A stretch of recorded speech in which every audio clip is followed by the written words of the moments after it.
Good afternoon. Hey, Lieutenant Colonel Lopez.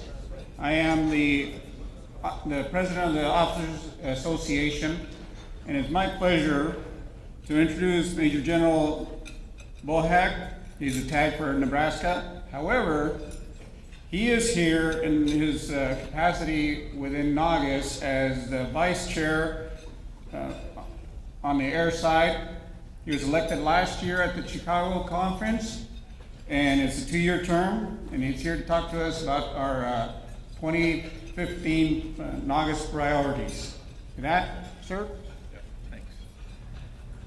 Thanks, Miguel. It's a real pleasure to be with you today, and actually my first time in Boise, so I'm very glad to be here. And your Adjutant General, General Saylor, was kind enough to take me on a quick 30-minute tour of Gowan Field and see the facilities and great things you got going on out there. And it was great to be able to sit in a little bit this morning and hear some of the issues and challenges. So my goal today is to give you a quick update on NGUAS legislative activities and what we're doing, trying to do on your behalf, not only here in Idaho, but of the entire 54. But before I do that, I thought I'd give a couple of shout outs here. One is to Abe. We go back clear to 1988 when we were roommates in the Academy of Military Science and commissioned together on 11 August 1988, so it's a bit of homecoming for me. And then Colonel Dolly, your USPFO, and Major Boyce came to Nebraska to do a fiscal law course for us and did a great job. Your USPFO in particular is, I would say, very broad-minded. Maybe that wasn't the best term, very open-minded in that he used references to 50 Shades of Grey in his presentation. So it made the presentation quite exciting. I don't know if Dave's still in the audience, but hope you set you up for success, Dave. I got to see the seat of your kingdom over at Gowan Field as well. Let's start with FY15 legislative accomplishments. And you know, one of the big things, of course, has been the disagreement, I would say, between particularly the adjutants general and the leadership in the active component of the Army about what's the right way ahead for force structure allocation, the ACRC mix in the United States Army, and including the discussion that General Saylor, or the topic that General Saylor broached with you this morning about Apaches in the Army Aviation Restructuring Initiative. And it is true, you know, they named 8 commissioners here about 2 weeks ago for the United States Army. It was a little bit disappointing, quite frankly, from the NGUAS perspective. And NGUAS, by the way, was very active in trying to get names into the mix. People we thought that could be useful to the commission and bring a broad perspective. A little bit disappointing that there were no retired Army National Guard GOs in the commission. But you have Mr. Lamont, Tom Lamont, who I think is a friend of the Guard, Lieutenant General retired Jack Schultz from the Army Reserve, at least bring the Army Reserve component perspective to it, and some others. And so we have to be patient with that process. They're going to meet, I think, here April 16th is their first meeting, I think is what I heard here recently. And then, as General Saylor said, have a year to report out. Related to that, of course, is in that is the prohibition of transfer of Apache helicopters to the active component. And as you know, we talked about earlier this morning, that was supposed to be all Apaches moving out of the National Guard. We were just talking at the table here a little bit about why is it, you know, the question often gets asked, why would it be important for a governor, in this case Governor Otter, to have Apaches in his state? Same thing could be asked of my governor, why do you need KC-135 tankers? I mean, there's really not much Dom Ops role for either platform as you think about it. That's the wrong question, ladies and gentlemen. The real question is, when you look in Idaho or you look in Nebraska, there are no active duty Army posts in either one of our states. And so it is your connection, Army and Air, quite frankly, with the communities, being a community-based force, and connecting America to its uniformed services. That's why we need to have Apaches in the state of Idaho, or tankers in Nebraska, or Bradleys, or whatever weapon system you want to focus on. And so NGUAS has continued to work on that. The Adjutant General had an update with General Grass, telephone call here Thursday afternoon. You know, the 48 are going to happen, 48 transfers, and there's going to probably be a bit of some adjustment to that. But that's a good faith effort on our part. It was something that was put into motion several years ago, and I think will set us up well for that. Then probably somewhat near and dear to your heart, sort of, given you had 130s and I don't have 130s, unfortunately. Got a lot of great facilities out there for 130s. But the whole aviation modernization program for the 130, particularly for their navigation and airspace control kinds of issues, I think that's going to move in the right direction. In August, and the Adjutant General signed a letter out to the AMC commander, whose name I'm blanking on. I want to say General Selvin, that's the past commander. Anyway, that was well received by AMC, Air Mobility Command, in terms of getting that kind of support out in August, and the Adjutants General working their way through how that funding will look. The problem with the aviation modernization program for the 130s as it was originally constructed won't satisfy the airspace control needs for that aircraft to operate in international airspace. And so there's a couple of alternative programs that are being touted out there that I think will be the right way ahead. And then you can see the prohibition on retirement of A-10s, one of the things that we worked on and helped achieve as well, which I know is important to you and you've been talking about this morning. And as General Saylor said to you, the A-10 became ripe for divestiture under the Budget Control Act. It's not really that the United States Air Force wants to divest the weapons system yet. I mean, ultimately it's going to be retired, it's going to have a shelf life, and it's going to go away, as most weapons systems do.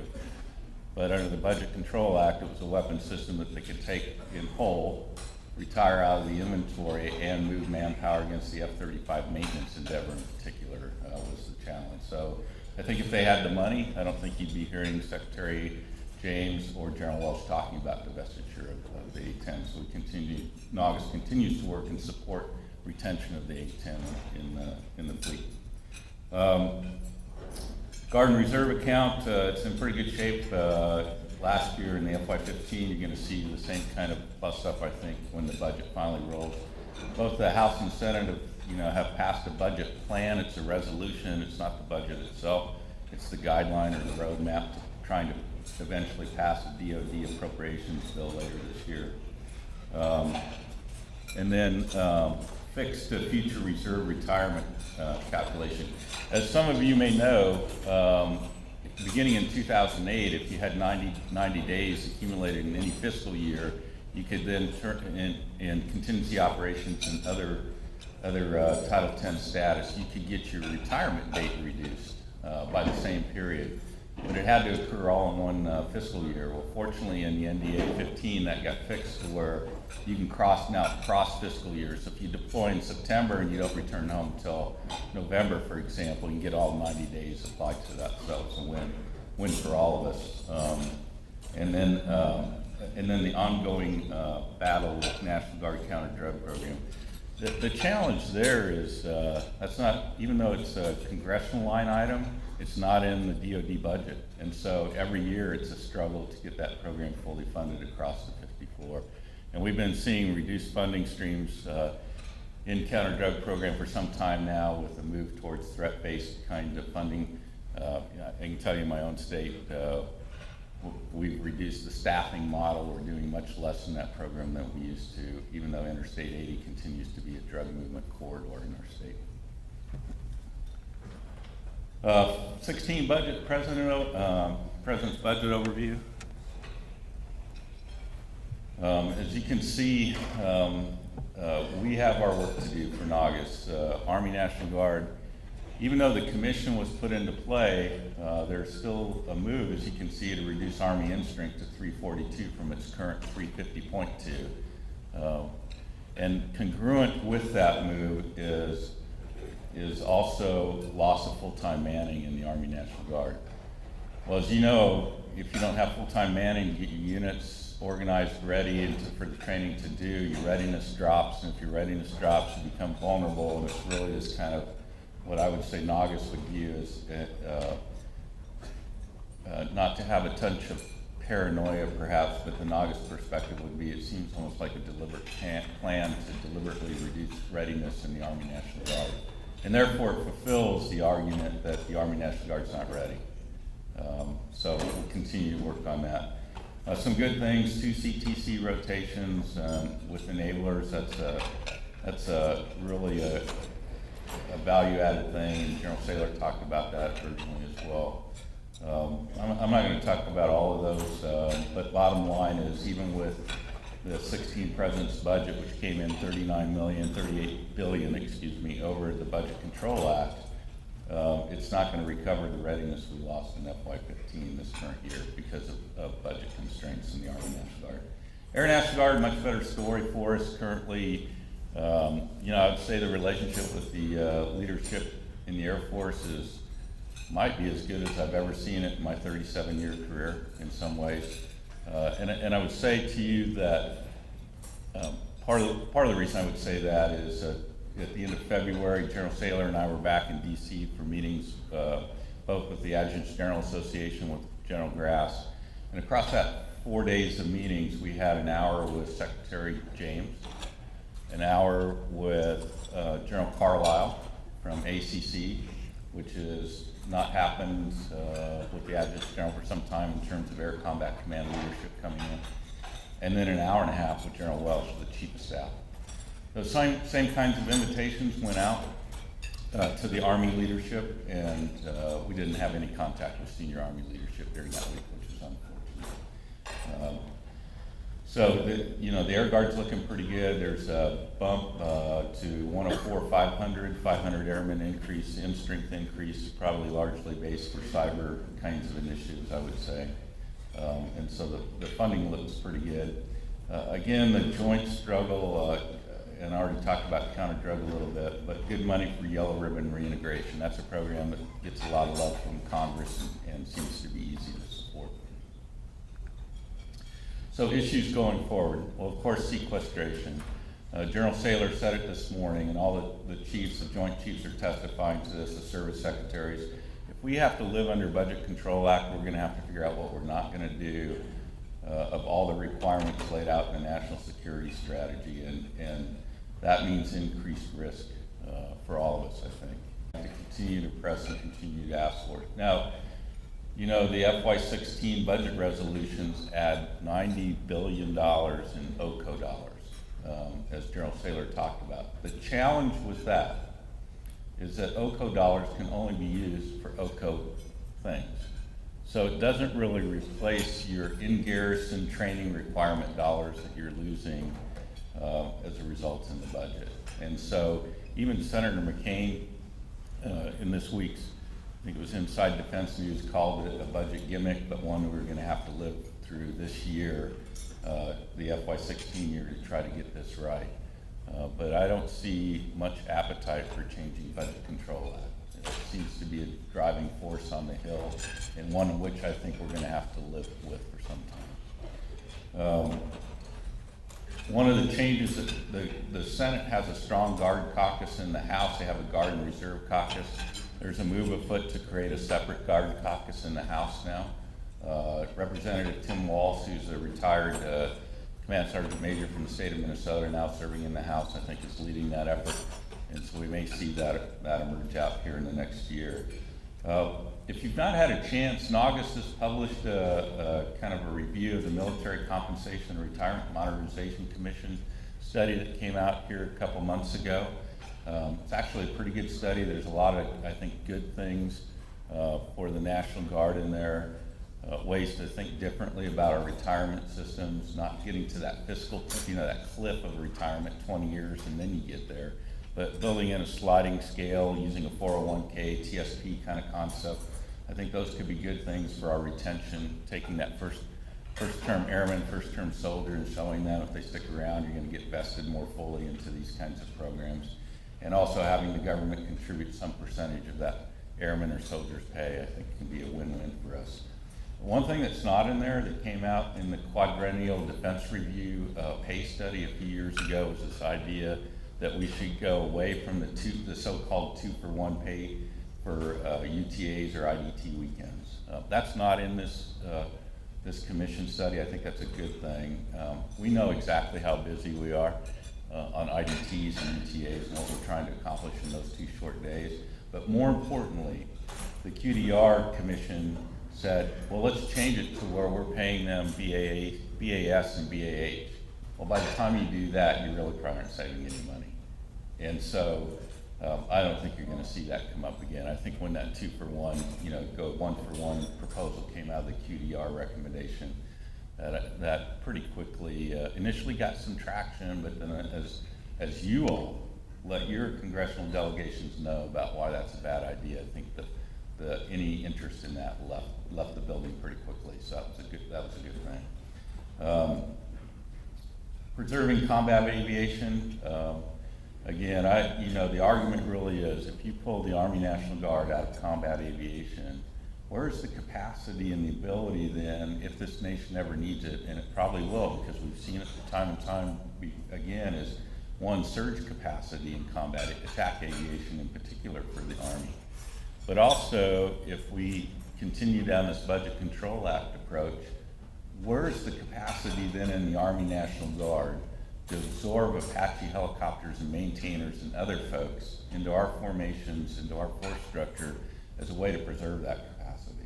It's absolutely lost in the Army's approach to the restructure initiative, and that will be a loss for America. So your voice, your continued voice in that matter is going to be extremely important, whether you're, in this case you are Apache State. I don't have Apaches. But if the Apaches go away and we have to re-level the UH-60 Black Hawk fleet, that means that I'm going to lose 2 probably. That concerns me from a number of levels.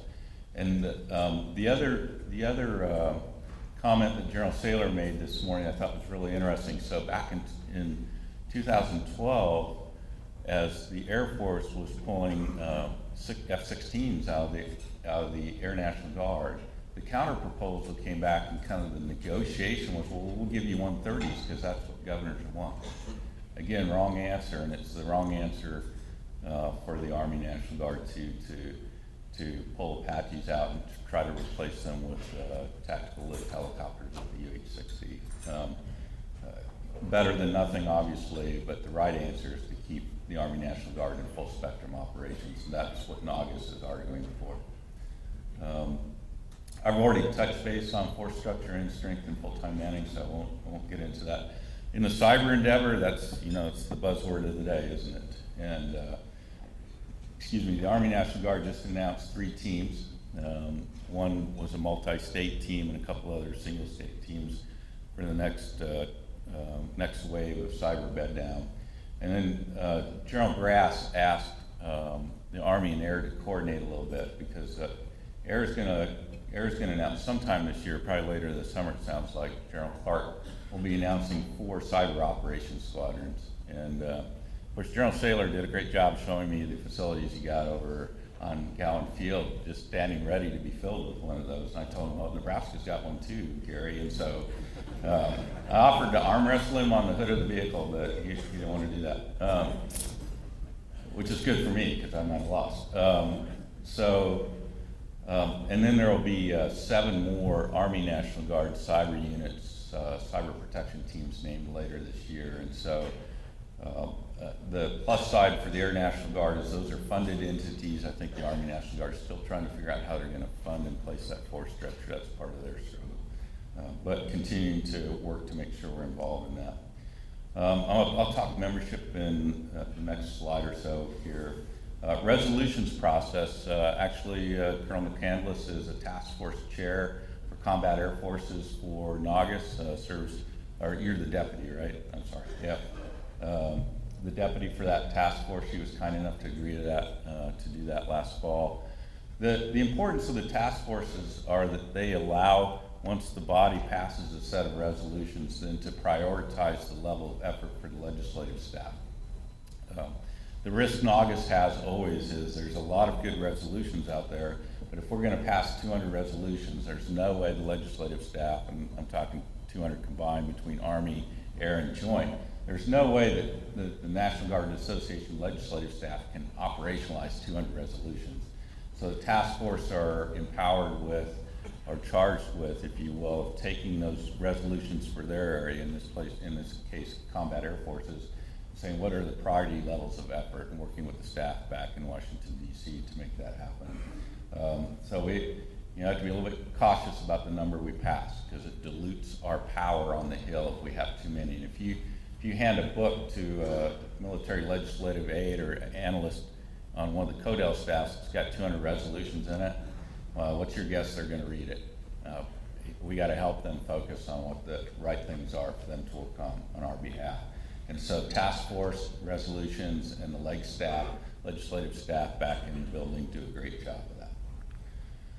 So grassroots participation, 82,000 letters last year using the NGUAS website. There's a take action feature. Whether you're a member or not, you can go there, click on that. You can send right to your CODEL and get your message to them. So thanks for doing that. Idaho membership, you're obviously moving in the right direction. And as Abe and I were talking earlier today, last 2 years, Idaho has gotten the best improved state because of the consistent approach there, and what you're doing to get it at 47% and go beyond that. Membership can be a struggle, but I would tell you that, in my opinion, this is what I would tell my folks back home. It's not about the dollar. It's about your voice, adding to that voice, and then gaining access to information that you otherwise might not have. And so I commend you on your membership efforts and encourage you to talk membership as part of the development of professional identity. I can't think of any other profession out there, doctors, lawyers, architects, school teachers, whomever, any one of you that may belong to in your civilian capacity, that you don't have a membership affiliation. This is your membership affiliation, the National Guard Association and the Enlisted Association of the National Guard of the United States are the only two organizations that specifically advocate on our behalf. So that's why I find membership to be important. And here's the other thing: if you go to the website and look at the ways we're trying to connect with you and give you information. So whether it be the National Guard magazine, the weekly report that comes out, and you can go on the website and sign up for that, put it in your email box, which I know that's what you want, is just yet another email. But it's an important source of information. And then when the legislative alerts come out. Yesterday, I think, or day before, legislative alert came out on the issue of defining a veteran. So if you are now have served 20 years and you didn't have the opportunity to deploy into a contingency operation Title 10 status, or didn't have Title 10 time before you came to the National Guard, you served 20 years, you don't have veteran status at a federal level. And so NGUAS is working on that issue, and that's just a recent example of one of the legislative alerts. A call to action asking you then to engage on that issue. So, YouTube things there, Twitter, which I don't particularly understand yet. I thought tweet was kind of not a good word, so trying to figure it out. But NGUAS is working hard to try to connect, particularly with company grade and younger enlisted force members on the NGUAS side, to help connect us all better and to be a more effective voice. So I encourage you to take some time to explore the website and see what's out there. Come join us at the 130th General Conference. It'll be, you can see the dates there in Nashville. I can tell you that General Haston and his team, led by Colonel Wells and Colonel Cole, are well prepared to receive all of us. It should be a great time. Should be seeing the speakers come out soon. They're doing a good job of getting things lined up, and then, as always, it's always good to get the family together that way, I think, and spend some time together and exploring issues and celebrating all the good things that we do. So I hope to see you there. So that's it for me, but I'd be glad to try to take any questions and answer them, or tap dance as best I can. So any questions from the floor? Great. Well, once again, sir? No? Okay. Just like church, if you're moving, you're in trouble. So once again, it's a privilege to be with you and to be here in the great city of Boise and spend time with the great men and women of the Idaho National Guard. Thank you so much.